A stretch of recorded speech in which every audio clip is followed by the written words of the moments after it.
Salam Bapak Ibu Saudara yang dikasihi oleh Tuhan. Hari ini saya ingin menyampaikan kebenaran firman Tuhan dengan judul peranan Roh Kudus bagi kehidupan orang yang percaya.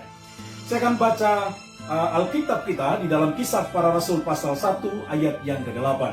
Tetapi kamu akan menerima kuasa kalau Roh Kudus turun ke atas kamu, dan kamu akan menjadi saksiku di Yerusalem dan di seluruh Yudea dan Samaria dan sampai ke ujung bumi. Saudara, kata-kata ini disampaikan oleh Tuhan Yesus sebelum Tuhan Yesus naik ke surga. Nah, setelah Yesus menyampaikan hal ini, mengatakan hal ini kepada murid-muridnya, kemudian Yesus terangkat ke surga. Ada orang bertanya, kenapa Yesus naik ke surga? Ada 3 jawaban atas pertanyaan itu. Kenapa Tuhan Yesus naik ke surga? Yang pertama, karena Yesus itu berasal dari surga.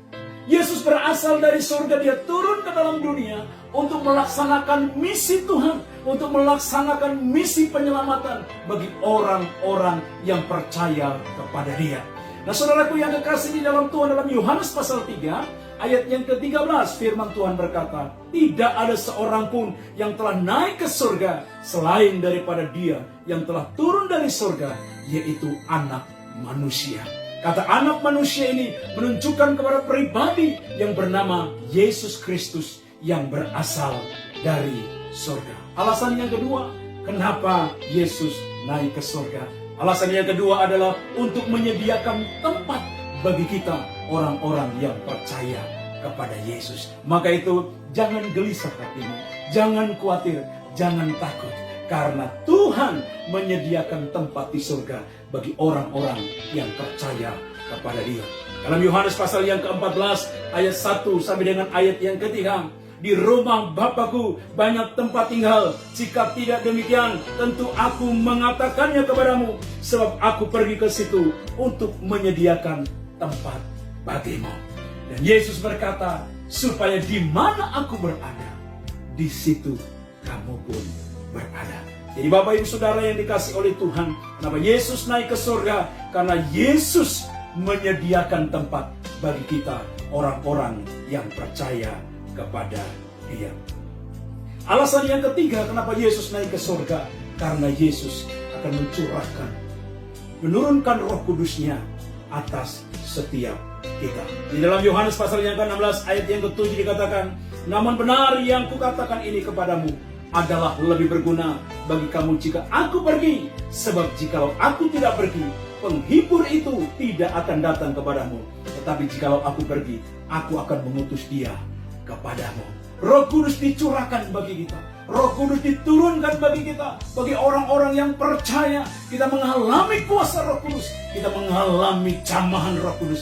Sehingga hidup kita diberikan penghiburan, hidup kita diberikan kekuatan. Ada kuasa Roh Kudus yang ada dalam diri kita, orang-orang yang percaya kepada dia. Lalu apa peranan Roh Kudus bagi kita orang-orang yang percaya? Roh Kudus punya peranan yang pertama, yaitu dia akan memberikan kepada kita kekuatan, kuasa untuk bersaksi, untuk memberitakan Injil, untuk memberitakan firman Tuhan kepada banyak orang.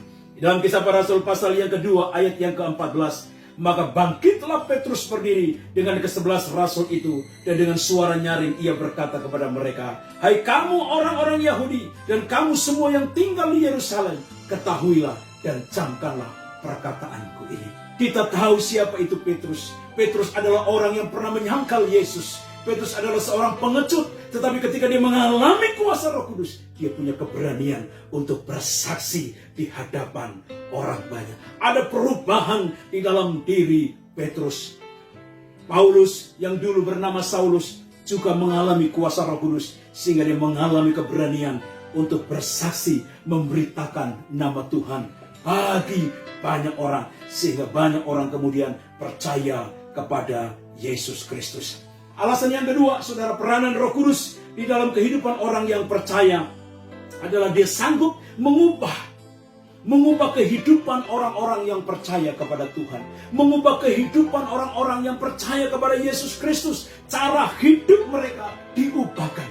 Dalam Kisah Para Rasul pasal yang kedua ayat 42, firman Tuhan berkata, mereka bertekun dalam pengajaran rasul-rasul dan dalam persekutuan, dan mereka selalu berkumpul untuk memecahkan roti dan berdoa. Saudara, ini adalah bukti sebuah perubahan yang luar biasa bagi orang-orang Yahudi yang percaya kepada Yesus Kristus. Ada sebuah perubahan yang luar biasa. Orang yang tidak pernah bertekun dalam pengajaran rasul-rasul, orang yang tadinya tidak percaya kepada Yesus, ketika dia percaya kepada Yesus, hidupnya berubah. Mereka mulai mencintai firman, mereka mulai mau bersekutu mendengarkan firman Tuhan, dan mereka selalu berkumpul bersama-sama untuk memecahkan roti dan berdoa. Kita tahu orang-orang Yahudi adalah orang-orang yang pelit, orang-orang yang kikir. Tapi ketika Roh Kudus menjamah mereka, mereka hidupnya diubahkan sehingga mereka bisa saling berbagi satu dengan yang lain. Kalau engkau sudah mengalami Roh Kudus, saya percaya engkau juga mau berbagi satu dengan yang lain dengan teman-teman saudara. Berbagi kasih, membagikan sesuatu, membagikan nasihat, membagikan harta, membagikan sesuatu buat orang lain yang membutuhkan, saudara. Karena apa? Karena hidup saudara sudah diubahkan oleh kuasa Roh Kudus. Dan yang ketiga, peranan Roh Kudus bagi orang yang percaya adalah dia melakukan mujizat.